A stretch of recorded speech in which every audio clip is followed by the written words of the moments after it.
Yes. All right, fantastic. Good evening, everyone. I'm going to call this meeting of the City of Beaumont Economic Development Committee to order at 4:04 p.m. At this time, I'll ask Ms. Wheelwright to call the roll, please. Councilmember Santos stated he would be absent this evening. Councilmember Fenn, Here. City Manager Todd Parton, Economic Development Manager Kyle Rosinski, Here.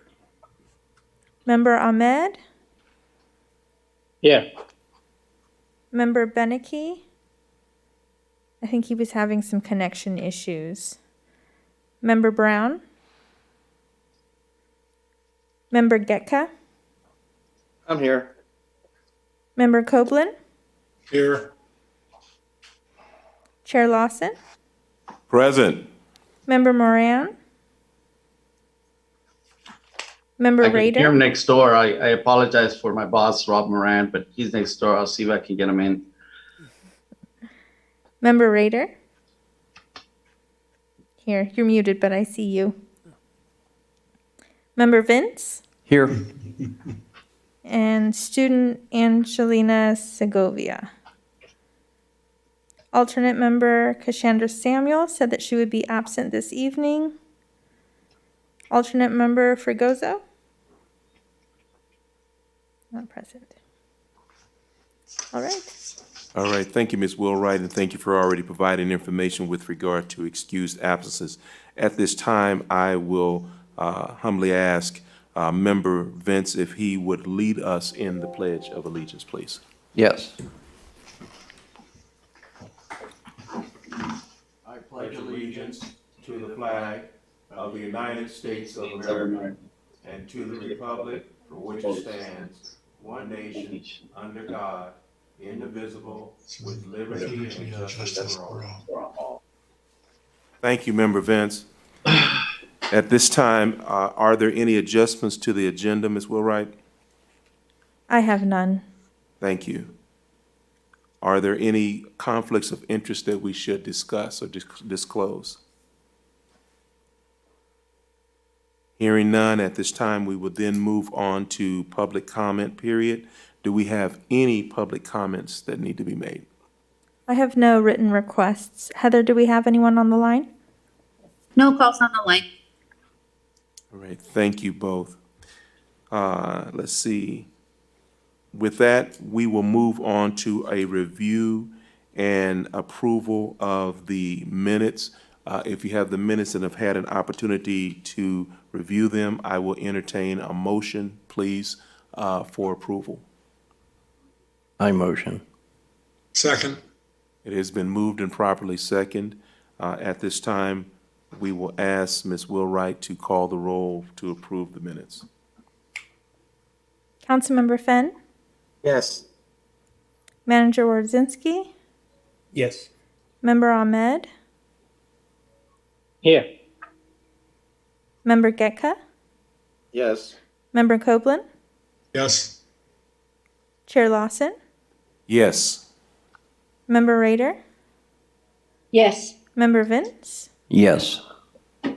and I think I got everyone. All right, thank you so much. And let me, I digress for one moment and apologize for not providing a proper greeting. It is good to see each and every one of you, albeit we're still in our Hollywood squares. I must tell you, I'm missing you, so I'm feeling a little bit ignored and neglected. I am missing the fellowship that we have in this wonderful room. I think Brother Vince and I are wearing each other out, so it is so good to see each of you. Hope all is well, Mr. Warsinski, with the new baby and the family. Our prayers are always with you all for health and happiness. And Mr. Copeland, it was good to see you. I haven't seen you in a while, and I knew you weren't here last time, so it's so good to see you. I always see Mr. Ahmed because I go down there and bore him to death with my broke cars and bother his mechanics. So, and I saw Ms. Rader here the last 2 weeks ago. I scared her to death in Dollar Tree because she hadn't seen me out of a tie. So it is always such a blessing to see each of you, and so I should have greeted you properly from the very beginning. to work with this group. That said, and moving back to the agenda, I will defer to Mr. Warsinski and his outstanding team to provide an update of projects from the city staff. Thank you, Committee Chair and members of the committee. Before you have a very brief updates on major projects within the city for you all tonight, and I'll reserve most of my time for the next agenda item, as we are blessed to have Riverside County International Business Office doing a presentation next. So very quickly, the city has started the process of working on a sewer master plan. And what that is master planning your sewer facilities throughout the city in terms of the wastewater treatment plant, ultimate capacity, sewer lines, sewer lift station installs, plus sewer lift station upgrades. As you know, the city is continuously growing, which is exciting. We have new areas of the city that are coming online that have been, for lack of a better term, dormant for a couple years. As other residential areas developed, some other ones sat dormant, and we're starting to see some life in those areas. We're also seeing new tract maps be revived, and additional housing being planned in terms of conceptually through the approval process. And then hopefully those new residential areas will come online and start construction in the near future. We're seeing a good amount of industrial interest within the city. And that's basically a snowball effect from the work that we performed maybe 10 years or so ago. The interest in our industrial land and the job creation centers has never been higher, at least in my time with the city of Beaumont. So that's where the sewer master planning comes into play, is that we're really looking at the current facilities, whether they have capacity to meet the needs of all these future projects, in order to understand what we need to do now, what we need to design to accommodate the needs, not only now, but in the future. As you received a parking strategies report from Christina Taylor, our community development director, a couple months back, we're continuing with that process. And then last but not least for you tonight is just a quick update on what the city's consultant is doing for the retail strategy. So as you received the report on the data sets for the retail market analysis, we're now using that to target certain industry groups and certain retailers that are looking to expand within Southern California. Hopefully our data sets match what they're looking for. So I think off the top of my head, we're going for around 34 of those. And we have received interest from a select few up front, and more of them are requesting additional data. The feeling I'm getting currently right now from like fine dining or sit down restaurants, there's a lot that are very interested in our trade area. But with us coming out of COVID or barely coming out of COVID, however you feel that we are in the state of the pandemic, the restaurants themselves are not exactly sure what their expansion plans are at this time. So a lot of feedback from restaurants we're targeting is, Kyle, we're very interested in your area. Your data looks good. We feel that we want to be in this area in the future, but corporate is not really allowing us to look at sites currently. But we'll let you know when that changes, and we'll definitely be in contact with you. So that's called our basically recruitment sprint. That's been ongoing for the past month and a half or so. And then we kick off a new recruitment sprint in the next 2 or 3 weeks, in which retail coach and myself go back to the same targeted groups. And then we kind of hit the pavement again, see if they need anything, if anything has changed over the last 2 or 3 months or so, et cetera. We're also gearing up for the International Shopping Centers Convention that is typically held around this time each year, but this year it's been postponed or rescheduled to December. And that is a huge shopping center conference where most every retailer and major developer attends that. So what we're going to be doing this year is we're creating a list of 5 opportunity sites. An opportunity site is a project in Beaumont that is commercially approved or nearing the application for approval and review. So what we've done is we've highlighted these 5 sites. We've put together a nice package with that data that you all reviewed, as well as the site plan.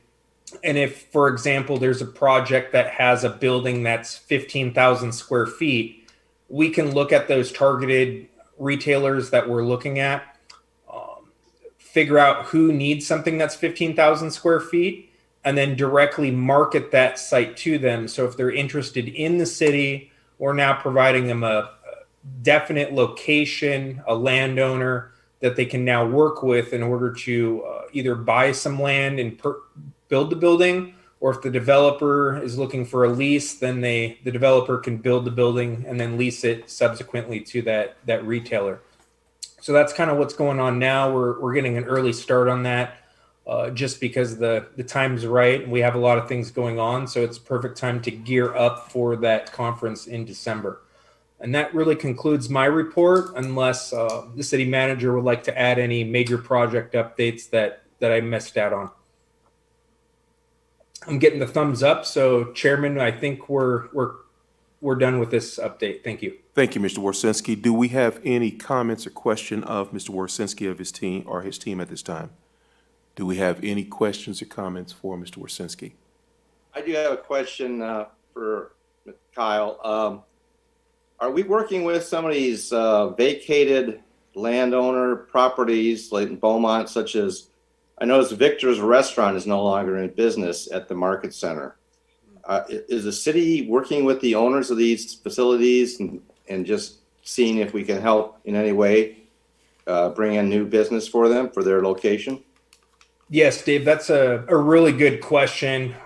So when we have the unfortunate event where a business happens to go out of business and we have a vacancy, we definitely jump on the phone with the landowner, figure out kind of what happened with the previous one, and kind of learn from their mistakes so that we don't kind of force another business to go in and commit the same sins, if you will.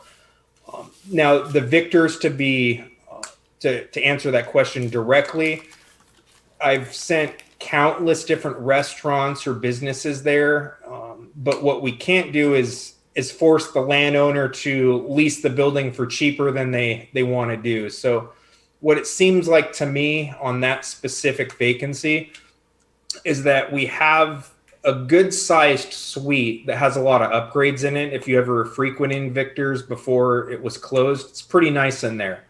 So the landowner is expecting a certain amount of dollars for that leased space. Most of the restaurants that I have interested are small mom and pops or entrepreneurs that are starting out with maybe their first business venture in the restaurant world, and they simply can't get their budget to balance out with that type of rent. So it really demands a business that has been successful elsewhere in the past, maybe looking for a second or alternate location, maybe their third or fourth restaurant that has some cash flow and has a really good budget in terms of what they can afford to be able to go into that restaurant. As you probably know, none of the chains or the corporate restaurants are going to go into an inline space like that. They all want their own pad. So it really prohibits us marketing it to an Olive Garden per se, just for an example. So we're looking for that small privately owned restaurant to go in there. It's coming down to a dollars and cents thing on that. But it's a really good question and a really great time for me to kind of explain what happens when the city sees a vacancy within a shopping center or an area of town, and kind of how we progressively move forward to hopefully fill that out. Hey, Kyle, question. I always get confused on this one. The swap meet land, is that privately owned? Yes, the swap meet is owned by private family, if you will. And they actually own the swap meet property and pretty much all of the vacant land going behind Applebee's all the way to behind Stater Brothers. So it's roughly 18 to 20 acres that they own, single owner. But yeah, it does include the swap meet. Do you know if they're interested in bringing somebody in, a user? The ownership right now is not a developer. They simply hold land. I know that they are accepting offers from developers if someone wants to purchase that property from them and then go through the entitlement process to create a shopping center. So if you have someone in mind that's looking. Actually, I was thinking of a restaurant on the, I know a restaurant, they need about a quarter of an acre minimum. Yeah, that should be pretty easy for us to find. But yeah, if you want to send them my way, then I can get them in contact with that landowner and then various other landowners. Okay, thanks. Hey, Kyle, I have a question. Do we have anything in the city that says that like a landlord, there's a limit on how long their building is vacant? Is there anything about that? I wish. There's nothing like that. The only thing that we have within the city ordinances in terms of vacancies is dealing with property maintenance. Oh. So a landowner can't have a vacant building and then subsequently not maintain the property. So if a building is vacant, and they are still keeping it orderly and keeping it looking nice aesthetically, Maintained. there's not much we can do. Now, if they board up the windows and they stop maintaining the landscaping and paint and so forth, then we kind of step in and make them adhere to the maintenance standards within the city's code. But there's nothing that we can do to affect a vacancy other than keep delivering them possible tenants and hoping they can strike a deal. Thanks, Kyle. Any additional questions or comments for Mr. Warsinski or his team? Hearing none at this time, we will defer back to Mr. Warsinski to introduce us to our distinguished guests today before the committee. Yes, thank you, committee chairman, members of the committee. So a couple meetings back, you asked nicely if we could have a presentation from Riverside County International Business Office. And I reached out to Rob Moran and his team, and then he put me in contact with a very familiar and friendly face that I haven't seen in maybe a little bit, but his name is Jaime Hurtado, and he's been within the Inland Empire in Riverside County for more than I've been here. So he represents Riverside County's International Business Office, and he does have a presentation for you all today per your request. So I'm going to kick it over to Jaime. Jaime, you can share your screen if you have it available, and then you're up, sir. Kyle, how do I share the screen? I'm not familiar with If you have your PDF presentation open, all you have to do is click that green button on the bottom of Zoom where it says share screen. And if you can't do it, I can pull it up real quick for you. Would you mind, Kyle, helping me out here? I got you. You're awesome. Folks, well,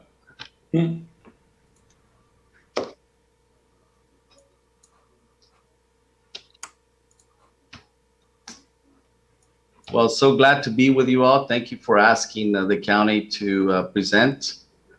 I am a familiar face with the San Antonio Pass area, and particularly Beaumont.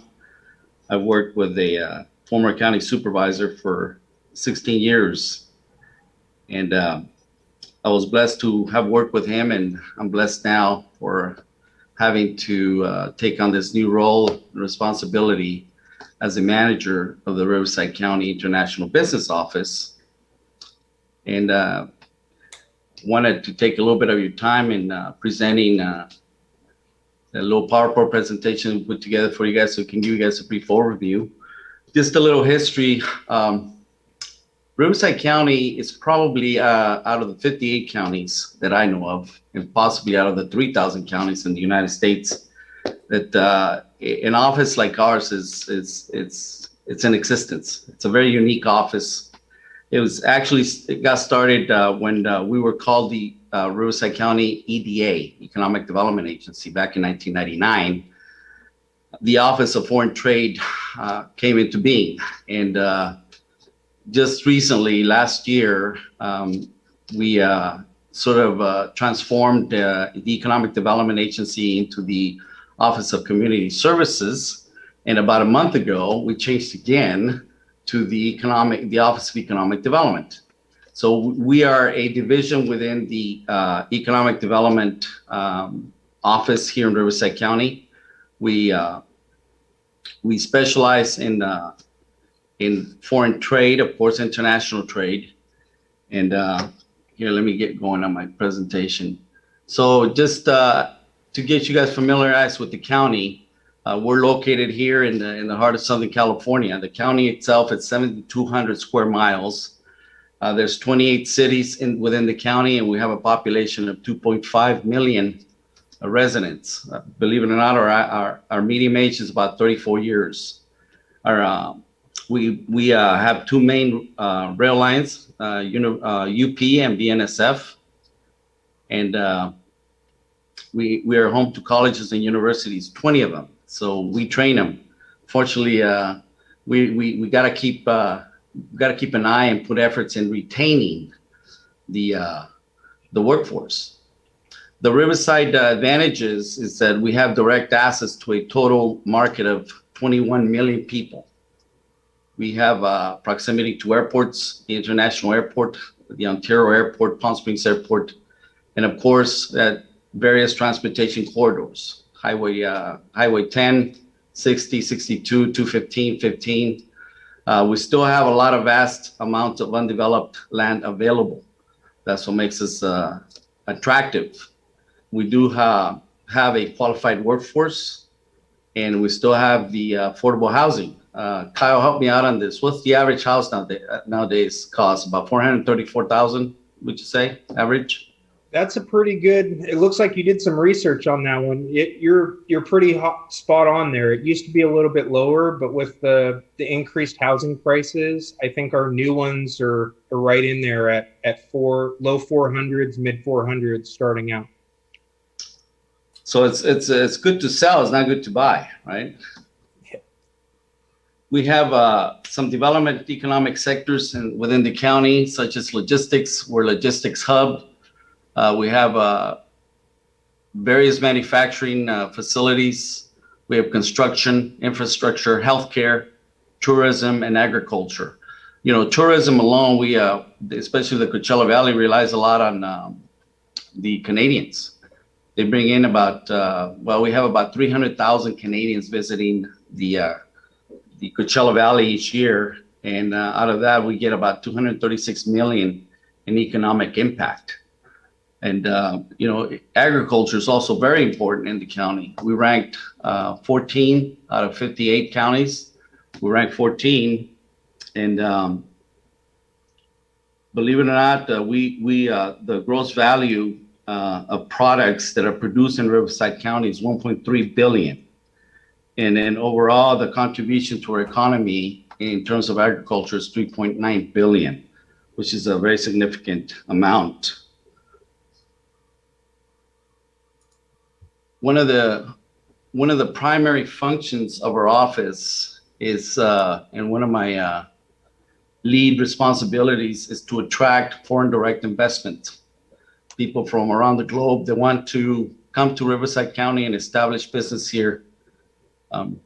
We do focus on increasing exports, promoting innovation. I know Kyle has been very involved with our yearly, monthly events. We had about 60 events this year during our Innovation Month that the county and its partners, such as Kyle and other cities, they come together in organizing events, promoting innovation. This year we had 60 events. And ultimately, through foreign direct investment, we like to create new jobs in the county. Part of the foreign direct investment portfolio, we want to We embrace the EB-5 program. It's a program for foreigners when they want to come in and invest. For one visa, if they can create 10 jobs. The threshold of investment went up a bit from 400,000 to 900,000 in the recent years. And what we do with the EB-5 visa is that we provide a letter of support to GoBiz, the state agency, which then the letter goes to the State Department, and then they take it from there. And of course, we support our regional EB-5 centers and prospective developers under that program. We do host from time to time international trade delegations. And of course, we love to work with international partners to showcase the FDI advantages within the county. We particularly like our neighbors to the north and south, especially through the United States USMCA or the new NAFTA agreement. We provide export assistance within the county, foreign trade zones in particular. The county has 3 foreign trade zones. One of them, one of the largest, is operated by the March Joint Powers Authority, which is Foreign Trade Zone 244. And we have about 7 ongoing, very active operators within that zone. And believe it or not, in their recent annual report that was provided to me, the value of shipments, and that's calculated in terms of profit, value, and overhead, et cetera, it's 2.1 billion, which is very significant. That was a pretty interesting number. We provide manufacturing assistance. We're in the process of working with California Manufacturing Technology folks and with various cities in putting together a manufacturing event in late October. We hope you can participate, City of Beaumont. We'd love for you to participate. And of course, in the past and in recent history, we've provided export training workshops through a program called ETAP, Export Training Assistance Programs. Talked about the different foreign trade zones. The Foreign Trade Zone 244 is basically in the Moreno Valley area, Riverside, Jurupa, Corona area, parts of Lake Elsinore, in Paris. And Foreign Trade Zone 236 is operated by the City of Palm Springs. It's located within the area of the International Airport, and that's Foreign Trade Zone 236. And we collaborate and participate in the Foreign Trade Zone 153, which overlaps from San Diego into Riverside. That's it's covered. It covers the areas of Temecula and Murrieta. We like to promote financial and logistical benefits to our FTZs. We have great working relationships with the U.S. Commercial Service and the Import-Export Bank and the U.S. Small Business Administration. We offer free consultation at no cost, benefit analysis for becoming an FTZ. Kyle, you're familiar with David Harlow, who's an expert foreign trade zone person, and he's done some quite analysis on 3 of your big operators there in the Beaumont area, which could bring about great potential benefits if they're within a foreign trade zone. And of course, we advocate for the expansion of foreign trade zones, which is a big challenge for us right now because of the business plan that we now want to get together and put together for CBP. Foreign trade zones are operated, regulated, or inspected by a custom border patrol person, and there's certain formulas that they operate under, which is about, I believe, either a 2-hour drive from the port of origin, or I believe 70 miles. We do provide manufacturing assistance. We try and streamline the process of permitting, site selection for manufacturing facilities, workforce development incentives. We work real well with our workforce development folks here within the county. We assist with financing options and utility programs. And of course, we have an ombudsman between city, state partners, and manufacturing jobs. In particular, we partner with the state GoBiz program. From time to time, they send us over a request for information, which all these elements that I just mentioned, we help put together. We have business intelligence teams in this department that helps us with that. I mentioned export training assistance. We've done some webinars. We've offered some very important topics, how to benefit from foreign trade zones, USMCA, access to Asia. We've done one with the Export-Import Bank, et cetera. So we had those in the last 6 months. We had about 4 webinars. And of course, we have the ETAP, Export Trade Assistance Partnership Program Series, which covers international topics, carefully chosen to provide careful export training. And of course, College of Foreign Trade, where we bring in experts from the private sector, federal, state agencies that share information and resources to exporters. And then we did it about 2 years ago, but we put together an Ag Expo. It's basically comprised of workshops and panel discussions on exporting agriculture. As I mentioned before, agriculture is a very important area here in the county and bring about good economic benefit for the county. And again, we operate here out of Riverside. I manage the team. We have a wonderful team of members here. Veselina Farouk, who's been involved with the Office of Foreign Trade and now part of our team, has been involved with us for a long time, as well as Bettina Breckenfeld and myself. Any questions? So Jaime, first of all, I have to shamelessly plug your College of Foreign Trade, as I guess the correct terms, I'm an alumni from the Office of Foreign Trade, because I remember going through that thing and the old CEO sent me a quick diploma, if you will. So it's definitely a great multiple part training seminar that I decided to go through just so that I was very familiar with what Riverside County was doing to educate small businesses or large businesses within the area. So I'm not exactly sure. I may have been like the only city person in the thing, but I found it very valuable. So if any of you on the committee know of any business that is thinking about foreign trade, whether it's importing, exporting, both, I would definitely encourage you to have them reach out to myself or to Jaime directly to go through that training process, because it was a multiple part training program. But at the end of, I think it was 6 or maybe even 7 different seminars, you know a lot more about how money comes into the country, how it goes out of the country, to leverage for your small business, medium business, or even a large business, if that's something that they would be interested in. Let me say thank you to Mr. Hurtado for such an incredibly thorough presentation and bringing your brilliance to share with us. Let me also now extend to our committee members an opportunity to ask any questions or comments for Mr. Hurtado, please.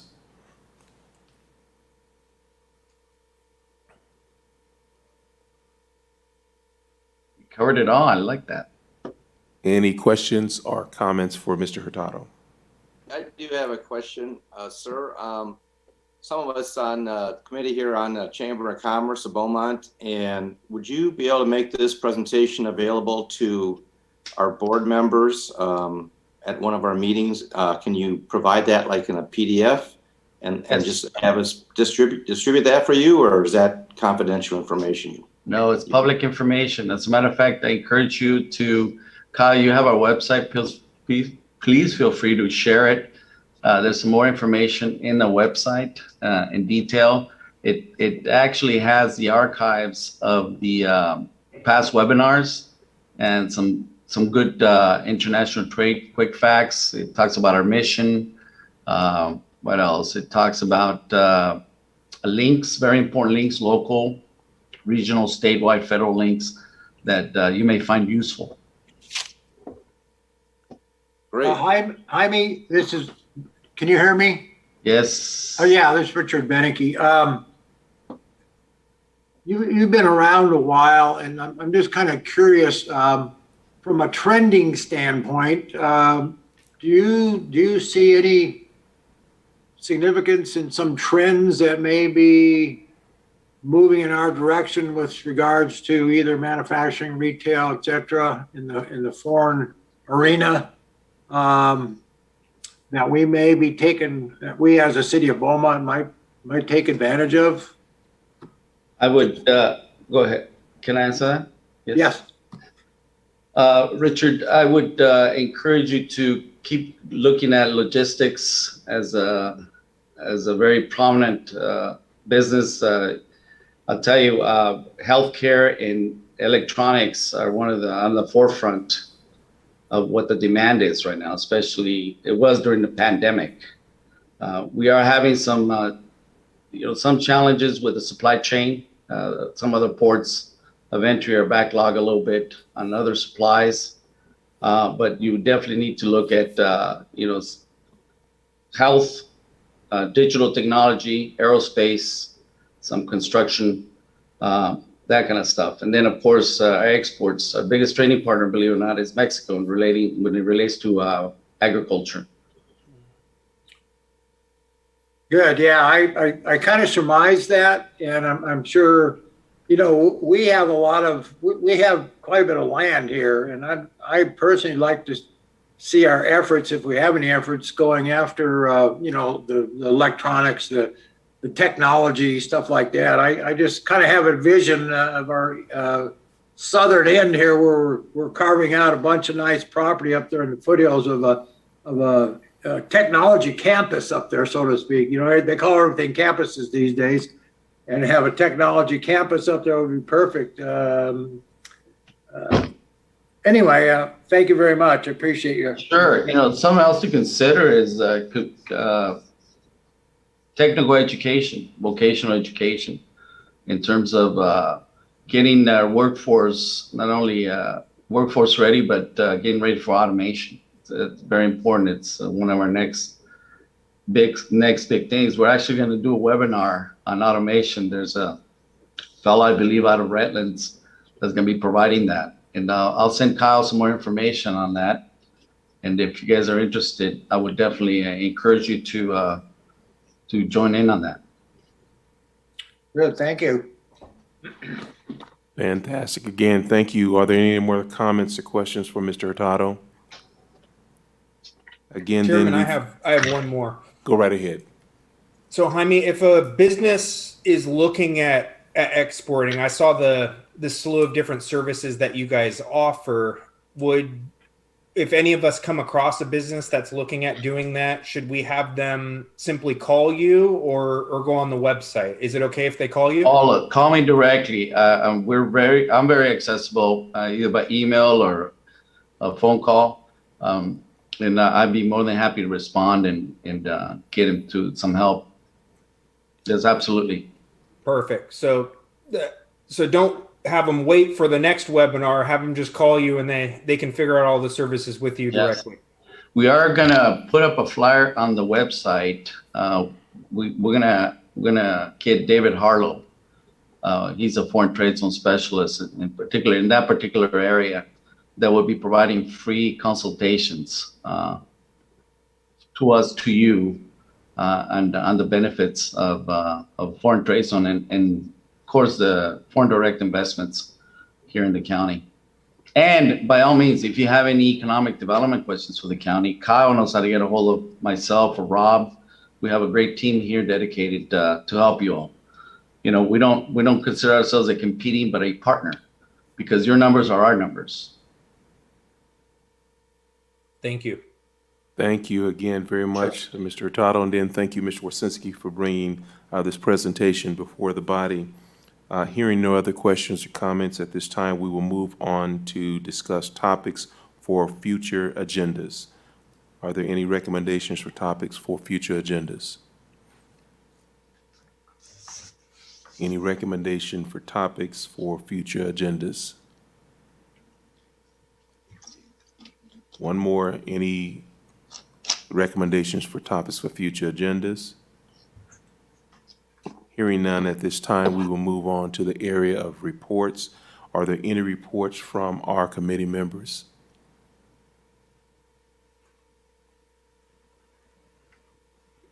Yes, sir. Councilmember Finn. Yes, thank you, Mr. Chair. I just wanted to briefly mention that instead of Mayor Pro Tem White, I attended the Riverside County Transportation Committee meeting this morning, and they had several things to talk about, but one in particular was the discussion of the proposed rail from LA to Coachella and the efforts of what's going on with the county, from everything from freeway problems to the train and so forth. And there seems to be some skepticism in there in that they want to make sure that if a rail and such a big project were to come through, that they have proper destinations and so forth. One member spoke about living in China for 10 years. I had served in the Army and served in Augsburg, Germany. And so both of us had similar experiences on relying on public transportation where we can get from point A to point B quite easily with maybe either short walk or a short taxi ride or something like that. But the efforts to, if they're going to do this train and this extra effort that we have places to go and places to do with those train stops and so forth. And so I see it on the county level. They're working on it, talking about it and so forth. I know that at some point things will come our direction. There may be a rail go right through San Gorgonio Pass area, right through Beaumont. There may be a third rail to do that. It's a very expensive project if it were to be that case. But just there's talking about it and there's efforts putting towards it to make it a common sense type approach. Seems like the general feeling of the members that were in that meeting is the freeways will never get better. You know, by the time you fix something, there's more traffic to add to that. And so we had comments from both sides of kind of the aisle on that, I'll call that, but just something to bring to our attention that we're in the middle of all of it, you know, and so forth. So I think there'll be more information that we'll hear down the road from other sources and so forth, but I just wanted to throw that out there for some food for thought in the future. Thanks.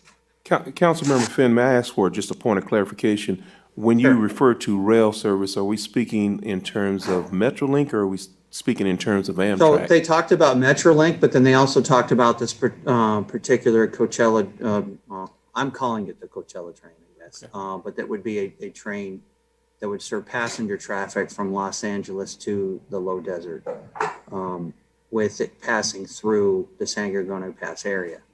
There were presentations that were given previously, and if I remember correctly, it would go from LA down to Anaheim, and then through Riverside, then to Loma Linda, somewhere in the Pass 8 area for a stop, and then eventually all the way out to Coachella.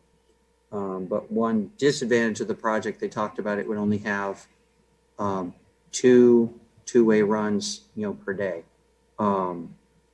And some members of the public spoke that if they were to do such a thing, that they'd want to see it more often, that people can use it for commuting, people could take, you know, the train out to a destination and so forth. I don't know that if we have the room here in the city to have something like that, but maybe there ends up a stop in Morongo for the outlets, you know, or something like that. It's being talked about. There's a lot of effort going into planning on this. I think we're going to just see more of it. You know, I see that we're a civilization that relies on cars a lot, but I think the transportation committee is trying to focus on, if we can get more people on trains, you know, then there's more room on the freeways for the cars, but our population, I think, increases faster than we can make a decision on. And so they talked about being behind the 8 ball on that. But it would be commuter traffic. There's 2 rails that come through here. As mentioned, it was Union Pacific and BNSF, but there may be a third rail needed to make all that happen. Hey, David, I have a question. Sure. We can't connect to the new line going in from Redlands to Union Station?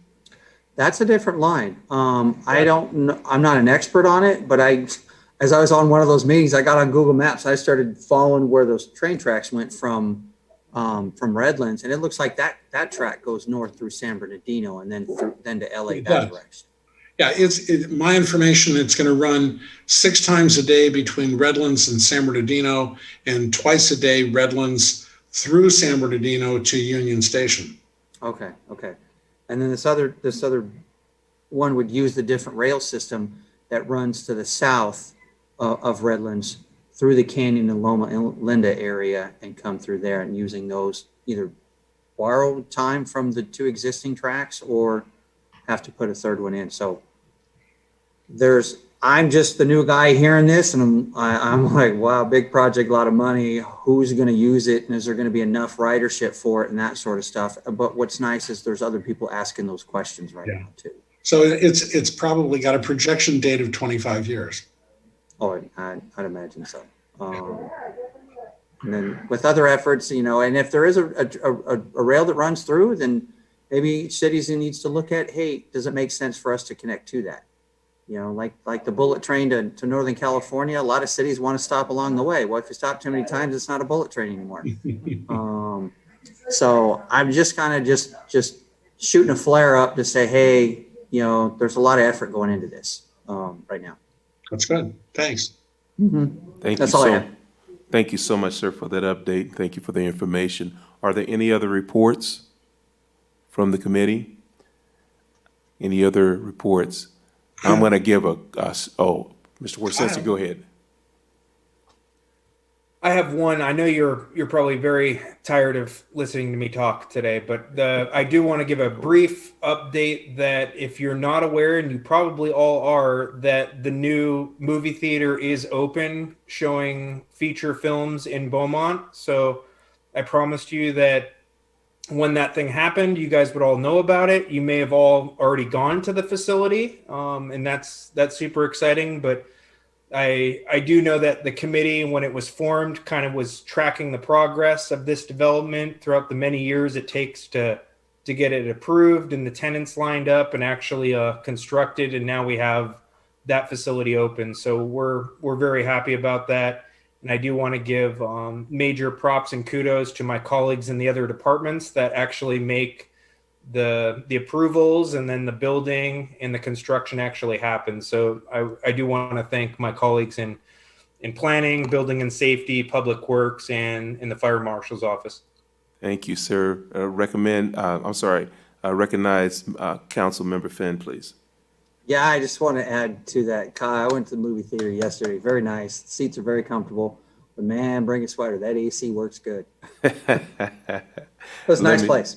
Let me say congratulations to the city of Beaumont, to our leadership, and to our city for such a successful development. Yet another opportunity, Mr. Warsenski, for me to add calories to my belt line, because I love big buckets of popcorn when I go to the movie. So you all will have to get in there and help me stop from all the snacking. But congratulations to the city. We are doing some remarkable things. Are there any other reports from our committee members or committee? Let me just give a quick plug for the institution for which I work, Mount San Jacinto College. As you know, with COVID, we had gone virtual. We are now opening our doors.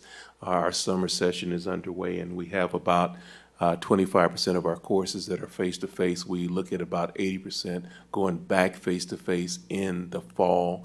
And we have also opened our 4th campus fully, the Temecula Valley campus. And so we're very excited about that. So as you talk to individuals who are looking for educational opportunity, we are there, and we love to serve this community. The other thing that I do want to put in just a quick plug, and I mentioned this very briefly to Ms. Rader just out in the hallway last time, but we are toying with the idea with our San Gorgonio campus over here between Beaumont and Banning. We're toying with the idea of repurposing part of that for an incubator, business incubator. And so we want to have some conversations with the city of Beaumont and the city of Banning of how we can serve businesses in this community. So just keep that in the back of your mind. And it's, as I was sharing with Ms. Rader, because of her connections to the Chamber of Commerce. This is not something that would cost anybody anything other than the opportunity to partnership and refer folks to us that they could benefit from such an opportunity. So we will be talking with you further about that as we go into planning. We put together a proposal, and we'll see where it goes with our leadership on our campus as well as our Board of Trustees. And so I will be reaching out, I know, to Mr. Warsinski and to Mr. Pardon to have some discussions about that moving into the future. So, and of course, our Chamber of Commerce, Ms. Rader and her team. So thank you for that. Are there any other reports that, yes, ma'am, Ms. Rader, go right ahead. I'd figure out how to unmute. Just wanted to say that our June 11th Good Morning Beaumont is already full, so that attendance is closed. The July 19th Beaumont breakfast, our speaker will be Officer Loza from the Beaumont Police Department. He's actually the business liaison, so our businesses might be very interested in what he has to say. And we are in the process of making arrangements to have the State of the City luncheon this year on August 25th. So more information to come on that. Thank you. Thank you so much. Can't wait to get back into fellowship with our wonderful Chamber of Commerce. So thank you so much for that. Any other reports from this committee? Hearing none at this time, we will move to adjourn as we are not obligated to have a vote at this time at 4:55 p.m. We will call the Economic Development Committee for the City of Beaumont adjourned. Mr. Chair, thank you very much for giving us 5 minutes. Yes, we've given you back the most precious resource on the planet, time. Thank you, sir. Have a great evening. Bye-bye. Bye all.